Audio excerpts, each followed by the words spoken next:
കാട് കയറുമ്പം നമ്മൾ ഏറ്റവും കൂടുതൽ കാണണമെന്ന് ആഗ്രഹിക്കുന്നതും പക്ഷെ അത്ര പെട്ടെന്ന് കാണാൻ പറ്റാത്തതുമായ ഒരു മൃഗമാണ് കടുവ. നല്ല ഭാഗ്യമുള്ളവർക്ക് ചിലപ്പോൾ ഇവനെ ഒരൊറ്റ തവണ കാട് കയറുമ്പോൾ തന്നെ കണ്ടേക്കാം. പക്ഷെ എനിക്ക് അങ്ങനെയല്ലായിരുന്നു. ഇത്രയും കാലം കാട് കയറി ഇറങ്ങിയിട്ട് ഇതെന്റെ ആദ്യത്തെ ടൈഗർ സൈറ്റിംഗ് ആയിരുന്നു. ഒരുപാട് നാളുകളുടെ കാത്തിരിപ്പിന് ശേഷം നമ്മുടെ മുന്നിലേക്ക് വന്ന് കയറിയത് നിസ്സാരക്കാരനല്ലായിരുന്നു. ഇവനാണ് ബന്ദിപ്പൂരിലെ ഡോമിനന്റ് മെയിലായ കരടി മെയിൽ. ഇവനാണ് ഈ കാട് ഭരിക്കുന്നത്. പക്ഷേ കാടിന് തൊട്ടടുത്തുള്ള ഫോറസ്റ്റിന്റെ ക്യാമ്പ് ഓഫീസും അതിന്റെ പരിസരവും ഭരിക്കുന്നത് മറ്റൊരു കക്ഷിയാണ്.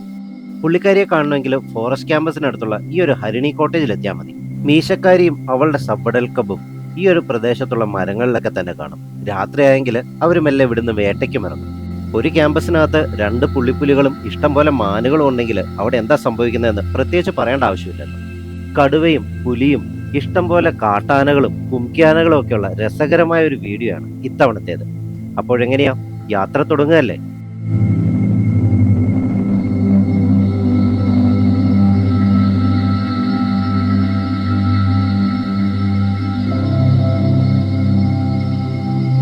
ബന്ദിപ്പൂരിലേക്കുള്ള യാത്രയിൽ നമുക്ക് വഴി സൈഡിൽ തന്നെയായിട്ട് ഇഷ്ടം പോലെ ആനകളെയും കാട്ടികളെയും ഒക്കെ കാണാൻ സാധിക്കും.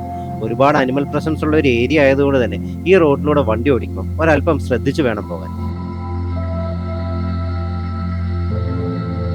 ബന്ദിപ്പൂർ ടൈഗർ റിസർവിന്റെ കോർ സോണിലൂടെ പോകുന്ന ഈ ഒരു റോഡിലൂടെയുള്ള യാത്രയെക്കുറിച്ച് ഇപ്പൊ വലിയൊരു തർക്കം തന്നെ നടക്കുന്നുണ്ട്.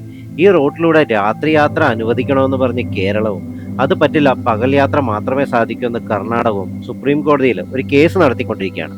ഇതിനിടയ്ക്ക് ഈ റോഡിലൂടെ യാത്രയെ പാടില്ല എന്നും പറഞ്ഞ് മറ്റൊരു വിഭാഗവും രംഗത്തുണ്ട്.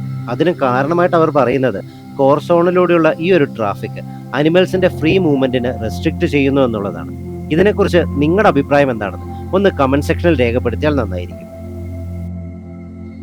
ഗുണ്ടൽപേട്ട് ഭാഗത്തേക്ക് വരുമ്പം നിങ്ങൾക്ക് ഭക്ഷണം കഴിക്കാൻ പറ്റിയ ഒരു ബെസ്റ്റ് ഹോട്ടലാണ് ഈ കാണുന്നത്, ഹോട്ടൽ ഉദയം ഭവൻ. ഇവിടുത്തെ ഇഡലിയും സാമ്പാറും അതൊരു രക്ഷയില്ലാത്ത കോംബോയാണ് കേട്ടോ. ഈ വഴിക്ക് പോകുമ്പം ഇതൊന്ന് ട്രൈ ചെയ്തിട്ട് അഭിപ്രായം അറിയിക്കാൻ മറക്കരുത് കേട്ടോ. ബന്ദിപ്പൂരിലേക്ക് ഇത് നമ്മുടെ 2ാമത്തെ ട്രിപ്പാണ്.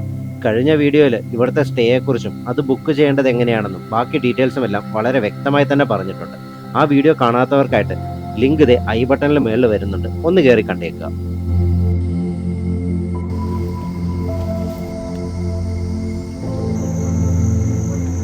കഴിഞ്ഞ തവണ നമ്മൾ കണ്ട രൂപത്തിലും ഭാവത്തിലും ഒന്നുമല്ല ഹരിണി കോട്ടേജ് ഇത്തവണയുള്ളത്.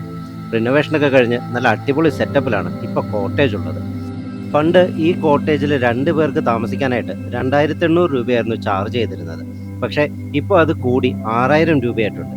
ഇത്രയും വലിയൊരു ഇൻക്രീസ് വരുമ്പം അതിനനുസരിച്ചുള്ള ഫെസിലിറ്റീസും ഇവിടെ അവർ പ്രൊവൈഡ് ചെയ്തിട്ടുണ്ട്. ബന്ദിപ്പൂരിലെ JLR പാക്കേജുകളിൽ കിട്ടുന്ന റൂമിനെക്കാട്ടിലും സ്റ്റാൻഡേർഡാണ് ഇപ്പോൾ ഈ ഫോറസ്റ്റ് കോട്ടേജിനുള്ളത്. ഹരിണി കോട്ടേജിൽ മാത്രമല്ല, അതിന് തൊട്ടടുത്തുള്ള ചിതലിലും പപ്പിയയിലും എല്ലാം റിനോവേഷൻ വർക്ക് സ്റ്റാർട്ട് ചെയ്തിട്ടുണ്ട്. ഉച്ചയ്ക്ക് ഒരു 2:30 കഴിഞ്ഞപ്പോഴേക്കും നമ്മൾ സഫാരിക്ക് ഇറങ്ങി. ഇന്ന് നമ്മൾ സഫാരിക്ക് പോകുന്നത് ഇവിടുത്തെ പ്രോട്ടോകോൾ വെഹിക്കിളിലാണ്. ഇവിടെ വരുന്ന VIP-കൾക്കും ഒഫീഷ്യൽസിനും വേണ്ടി മാത്രമാണ് ഈ വണ്ടി ഉപയോഗിക്കുന്നത്. അവരാരും ഇല്ലെങ്കിൽ നമുക്കിതുപോലെ ആ ഒരു വണ്ടിയിൽ സഫാരിക്ക് പോകാൻ പറ്റും. ഒരു സഫാരിക്ക് ഈ വണ്ടിക്ക് ചാർജ് ചെയ്യുന്നത് 5500 രൂപയാണ്. അങ്ങനെ ഞങ്ങൾ 2 സഫാരി അടുപ്പിച്ചെടുത്താണ് കാട്ടിലേക്ക് കയറുന്നത്. സൗത്ത് ഇന്ത്യയിൽ ഏറ്റവും കൂടുതൽ ആനകളെ കാണാൻ പറ്റുന്നത് മുതുമലയിലും ബന്ദിപ്പൂരിലുമാണ്. സാധാരണ വേനൽക്കാലമായെങ്കിൽ കാടൊക്കെ ഒന്ന് ഉണങ്ങിക്കഴിയുമ്പോൾ ആനകൾ ഉൾക്കാട്ടിലേക്ക് കയറിപ്പോകാറാണ് പതിവ്. ഇത്തവണ പക്ഷെ നന്നായിട്ട് വേനൽ മഴ കിട്ടിയിട്ടുണ്ട്. ആ ഒരു കാരണം കൊണ്ട് നല്ല പച്ചപ്പുമുണ്ട്. അതുകൊണ്ട് തന്നെ ഇഷ്ടം പോലെ ആനകളെയും നമുക്ക് ഈ ഒരു ട്രിപ്പിൽ കാണാൻ പറ്റി. സത്യം പറഞ്ഞെങ്കിൽ ആനകളെ മുട്ടിയിട്ട് നടക്കാൻ പറ്റില്ല എന്ന് പറയുന്ന ആ ഒരു അവസ്ഥയിലേക്ക് വരെ എത്തി.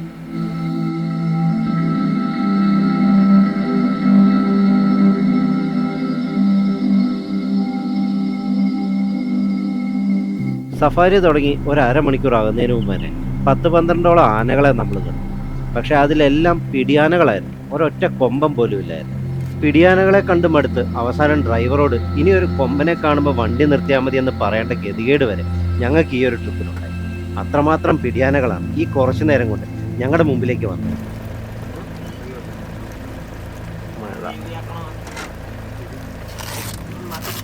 ആനകളെ കണ്ടു നിൽക്കുന്നതിൻ്റെ ഇടയ്ക്കാണ് ഡ്രൈവർക്ക് ഒരു മെസ്സേജ് കിട്ടിയത്, ടൈഗർ സൈറ്റിംഗ് ഉണ്ടെന്ന്.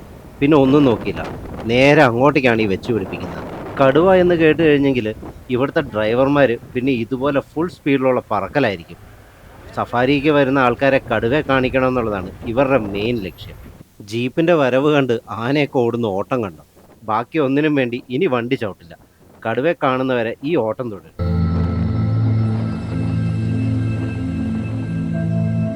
ഒരുവിധം ഓടിപ്പിടിച്ച് കടുവ കിടക്കുന്ന സ്ഥലത്ത് നമ്മളെത്തി. നമ്മൾ വരുമ്പോഴത്തേക്കിനും JLRൻ്റെയും ഫോറസ്റ്റ് ഡിപ്പാർട്ട്മെൻറ്റിൻ്റെയൊക്കെ 5-6 സഫാരി ജീപ്പുകളുണ്ടായിരുന്നു.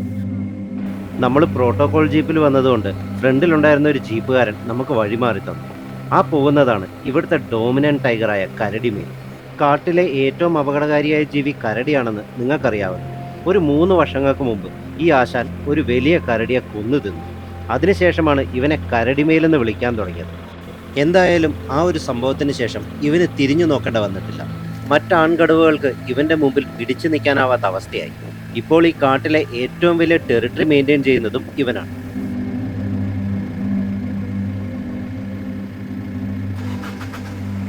ഇത്ര ആളുകൾ ചുറ്റും നിന്നിട്ടും അവരൊന്നും മൈൻഡ് ചെയ്യാതെ ആ വണ്ടികൾക്ക് നേരെ നടന്നെടുക്കുന്ന അവൻ്റെ ഒരു തൻ്റെടം കണ്ടു.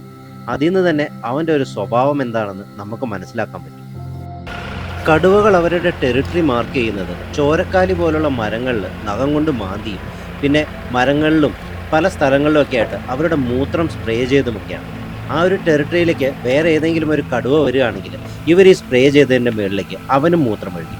അതായത് ഒരു ഡയറക്റ്റ് ചലഞ്ചർ. ഇപ്പോൾ കണ്ടോ, നമ്മുടെ കരടിമേൽ അവിടെ പോയിട്ട് അവൻ മൂത്രം ഒഴിച്ചിട്ടുണ്ട് നേരത്തെ. അത് മണത്ത് നോക്കുകയാണ്. അവിടെ വേറെ മണമൊന്നും ഇല്ലയെന്ന് കാണുമ്പം അവൻ ഒന്നും കൂടെ അവൻ്റെ ആ സെൻറ്റ് അവിടെ സ്പ്രേ ചെയ്തിട്ട് വീണ്ടും താഴേക്ക് ഇറങ്ങും. ഇനിയിപ്പോൾ ഇവൻ ഈ മണത്ത് നോക്കിയ മരത്തിൽ വേറെ ഏതെങ്കിലും കടുവയുടെ സെൻ്റ് ഉണ്ടെങ്കിൽ പിന്നെ പറയാനില്ല, ഇവിടെ മൊത്തം ഒച്ചയും ബഹളവുമായിരിക്കും. പിന്നെ ഒച്ചത്തിൽ ഗർജിച്ച് അവരെ വെല്ലുവിളിക്കുകയാണ്. അവൻ ആ വെല്ലുവിളി സ്വീകരിച്ച് ഇങ്ങോട്ട് വരികയാണെങ്കിൽ പിന്നെ പൂരാട്ടിയായിരിക്കും. ജയിക്കുന്നവന് ടെറിട്ടറി കിട്ടും, തോക്കുന്ന ആൾ ഈ സ്ഥലം വിട്ട് എവിടേക്കെങ്കിലും മാറിപ്പോകണം. കടുവകൾ അവരുടെ ടെറിട്ടറിയിൽ മാത്രമേ ഹണ്ട് ചെയ്യാറുള്ളൂ. അതുകൊണ്ട് പ്രായമായി ഇതുപോലെ ടെറിട്ടറി നഷ്ടപ്പെട്ടു പോയ കടുവകളാണ് മിക്കവാറും നമ്മുടെ നാടുകളിലേക്കൊക്കെ ഇറങ്ങി വരാറുള്ളത്.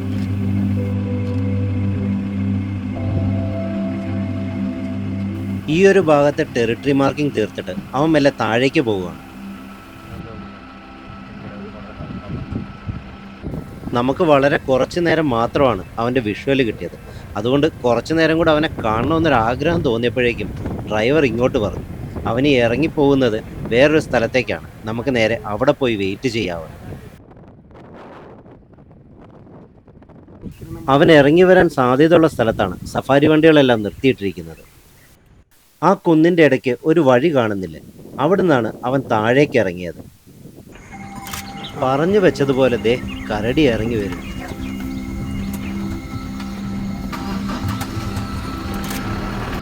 നമ്മുടെ ജീപ്പ് സൈഡിൽ ഒതുക്കിയിട്ടിരുന്നതുകൊണ്ട് നമുക്ക് പുറകിലോട്ട് പോകേണ്ട വന്നില്ല.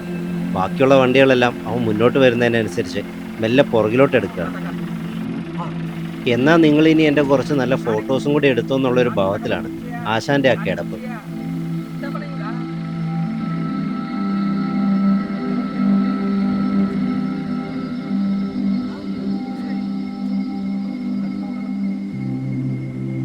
നമ്മുടെ ജീപ്പിൻ്റെ തൊട്ടടുത്തൂടെയാണ് ഇവനീ പോകുന്നത്. കൂടിപ്പോയാൽ ഒരു 10 അടി കാണും, അത്രയും ദൂരമേ ഉള്ളൂ. ആദ്യമായിട്ട് ഒരു കടുവയെ കാണാം, അതും ഇത്രയും അടുത്ത്. അതിൻ്റെ എക്സൈറ്റ്മെൻറ്റ് പറഞ്ഞറിയിക്കാൻ പറ്റുന്നില്ല. അവൻ്റെ ഒരു നോട്ടം കണ്ടോ?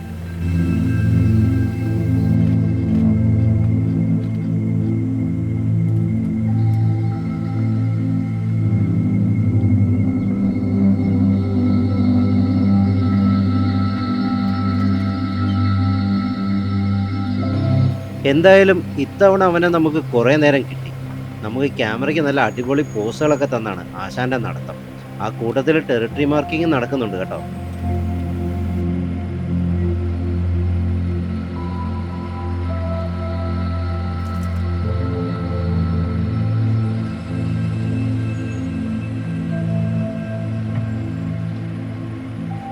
ഇവൻ നമുക്ക് രണ്ടാമത് സൈറ്റിംഗ് തന്ന ഈ ഒരു സ്പോട്ടിൽ ഏകദേശം 3/4 മണിക്കൂറിലും കൂടുതലുണ്ടായിരുന്നു. അതുകൊണ്ട് തന്നെ ഈവനിങ് സഫാരിക്ക് വന്ന എല്ലാവർക്കും ഇവൻ്റെ നല്ല ഫോട്ടോസും വീഡിയോസും ഒക്കെ എടുക്കാൻ പറ്റിയിട്ടുണ്ട്.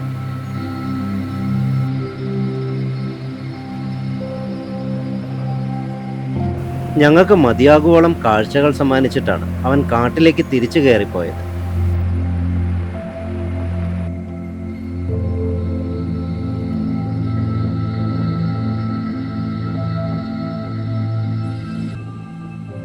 കടുവയുടെ കാഴ്ചകളെല്ലാം കണ്ട് നേരെ വന്ന് പെട്ടത് ഈ ഒരു ആന ഫാമിലിയുടെ മുമ്പിലാണ്. റോഡിന്റെ രണ്ട് സൈഡിലുമായിട്ട് അവരങ്ങ് നിലയുറപ്പിച്ച് നിൽക്കുക.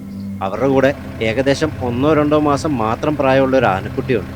ഇങ്ങനെയുള്ള ഗ്രൂപ്പുകൾ ഒരല്പം ഡേഞ്ചറസ് ആണ്. നോക്കി നിൽക്കുമ്പോഴാണ് കുറച്ചപ്പുറത്ത് മാറ്റി നിർത്തിയിരുന്ന ഒരു സഫാരി ജീപ്പിന് നേരെ ഈ മുത്തശ്ശി ആന ചാർജ് ചെയ്തു പോയത്. കുറേ അധികം നേരം അവിടെ നിന്ന് ആനക്കാഴ്ചകളൊക്കെ കണ്ടിട്ടാണ് ഞങ്ങൾ തിരിച്ചു പോയത്.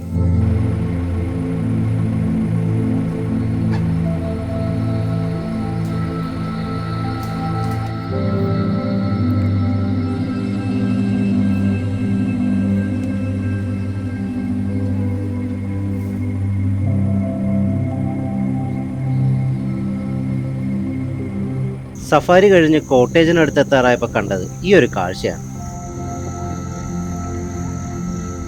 നമ്മുടെ ഹരിണി കോട്ടേജിന്റെ ഫ്രണ്ടിൽ നിൽക്കുന്ന മാനുകളെ കണ്ടോ? ഈ ഒരു ഭാഗത്ത് തന്നെയാണ് മിക്കവാറും സമയങ്ങളിൽ മീശക്കാരി ഹണ്ട് നടത്താറുള്ളത്. കഴിഞ്ഞ ഒരു 3 ദിവസമായിട്ട് ഹണ്ടൊന്നും നടന്നിട്ടില്ല. അതുകൊണ്ട് ഇന്നൊരു ഹണ്ട് നടക്കാനുള്ള ചാൻസ് ഉണ്ടെന്നാണ് ഇവിടുത്തെ സ്റ്റാഫ് പറഞ്ഞത്.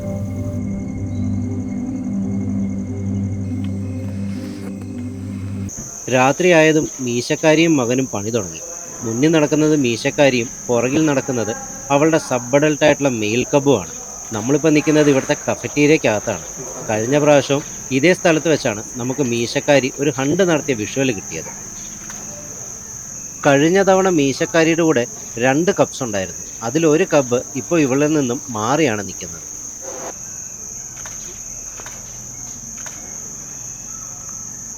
ക്യാൻറ്റീൻ്റെ തൊട്ടു പുറകിലുള്ള മരത്തിലാണ് മീശക്കാരി ഇപ്പോൾ കയറിയിരിക്കുന്നത്.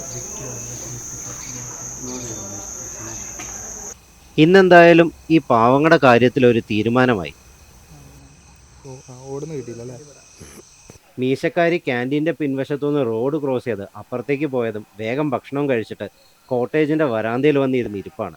ചുറ്റും ഗ്ലാസ് ആയതുകൊണ്ട് കഴിഞ്ഞ പ്രാവശ്യത്തിലും നല്ലൊരു വിസിബിലിറ്റി ഉണ്ട്. ഇവിടെ ഇരിക്കുകയാണെങ്കിൽ അവളുടെ എന്തെങ്കിലും മൂവ്മെൻ്റ് ഉണ്ടെങ്കിൽ നമുക്ക് പെട്ടെന്ന് അറിയാൻ പറ്റും. കുറേ നേരം കാത്തിരുന്നെങ്കിലും പ്രത്യേകിച്ച് മീശക്കാരിയുടെ അനക്കങ്ങളൊന്നും ഉണ്ടായിരുന്നില്ല.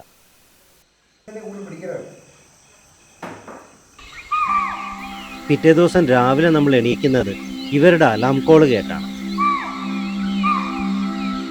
ആ മരത്തിൻ്റെ മുകളിൽ നമുക്ക് മീശക്കാരിയെ നല്ല ക്ലിയർ ആയിട്ട് കാണാൻ പറ്റുന്നു. മീശക്കാരിയുടെ സബ് അഡൽട്ട് ആയിട്ടുള്ള മെയിൽ കബാണ് ഇരിക്കുന്നത്. മീശക്കാരി തൊട്ട് താഴെ ഇരിക്കുന്നുണ്ട്. നമുക്ക് അവളുടെ വാലിൻ്റെ ചെറിയൊരു പോർഷൻ ഈ സ്ക്രീനിൻ്റെ സെൻട്രലായിട്ട് കാണാൻ പറ്റും. ആ മുകളിലുള്ളത് മകനാണ്, താഴെയാണ് മീശക്കാരി ഇരിക്കുന്നത്. 2 പേരുടെ ഈ ഒരു മരത്തിൻ്റെ മുകളിലായിരുന്നു എന്ന് തോന്നുന്നു ഇന്നലെ രാത്രി. അതുകൊണ്ട് അവൻ്റെ മെല്ലെ എഴുന്നേറ്റ് തിരിയുന്നുണ്ടേ. അവൻ്റെ വാല് കണ്ട് ഇപ്പോൾ പുറത്തേക്ക് കാണാൻ പറ്റും. ഇപ്പം നമുക്ക് ആ സബ് അഡൽട്ട് മെയിലിനെ നല്ല ക്ലിയർ ആയിട്ട് കാണാൻ പറ്റുന്നുണ്ട്.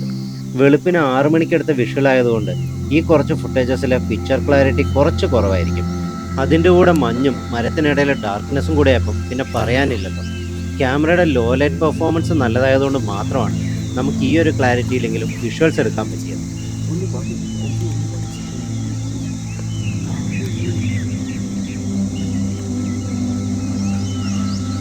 അവന് താഴോട്ട് ഇറങ്ങാനാണെന്ന് തോന്നുന്നു. അവനെന്തായാലും നമ്മളിവിടെ നിൽക്കുന്നത് കണ്ടിട്ടുണ്ട്. അതാണ് നമ്മളെ നോക്കി തന്നെ നിൽക്കുന്നത്.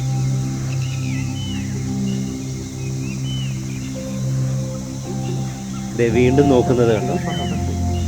താഴോട്ടല്ല കേട്ടോ, ആ സൈഡിലുള്ള ബ്രാഞ്ചിലോട്ട് പോകാനായിരിക്കും. അവനിപ്പോൾ അങ്ങോട്ടാണ് നോക്കുന്നത്. ദേ ഇറങ്ങി. ഇനി നമ്മളെവിടെയാണ് നിൽക്കുന്നതെന്ന് കാണണ്ടേ? നമ്മുടെ ഹരിണി കോട്ടേജിൻ്റെ തൊട്ട് ഫ്രണ്ടിൽ റൂമിൽ നിന്ന് ഇറങ്ങി നേരെ ക്യാമറ സെറ്റ് ചെയ്ത് നിൽക്കുന്ന നിപ്പാണ്. നമ്മളിവിടെ നിൽക്കുന്നത് നോക്കി മരത്തിൻ്റെ മേളിൽ ഒരാൾ ഇരിക്കുന്ന ഇരിപ്പ് കണ്ടോ? കുറേ നേരം നമ്മളെ നോക്കിയിരുന്നതിന് ശേഷം നമ്മുടെ സബ് അഡൽട്ട് മെയിൽ താഴോട്ട് ഇറങ്ങിയിട്ടുണ്ട്. ഇവൻ ഈ പൊന്തക്കാട്ടിലേക്ക് കയറിപ്പോയി കഴിഞ്ഞിട്ടും ഞങ്ങൾ കുറേ നേരം ഇവിടെ ഒന്ന് വെയിറ്റ് ചെയ്തായിരുന്നു. പക്ഷേ മീശക്കാരി താഴോട്ട് ഇറങ്ങിയില്ല.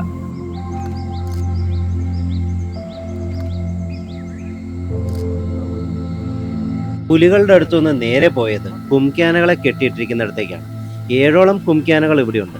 രാംപൂരിലെ എലിഫന്റ് ട്രെയിനിങ് സെന്ററിൽ നിന്ന് ഫീൽഡ് ട്രെയിനിങ്ങിന് വേണ്ടിയിട്ടാണ് ഇവരെ ബന്ദിപ്പൂരേക്ക് കൊണ്ടുവന്നിരിക്കുന്നത്. കുങ്കിയാനകളെ സെമി വൈൽഡ് കണ്ടീഷനിലാണ് മെയിൻറ്റെയിൻ ചെയ്യുന്നത്. പകൽ സമയത്ത് ഇവരെ കാടിലേക്ക് കൊണ്ടുപോയി അഴിച്ചുവിടാറാണ് പതിവ്.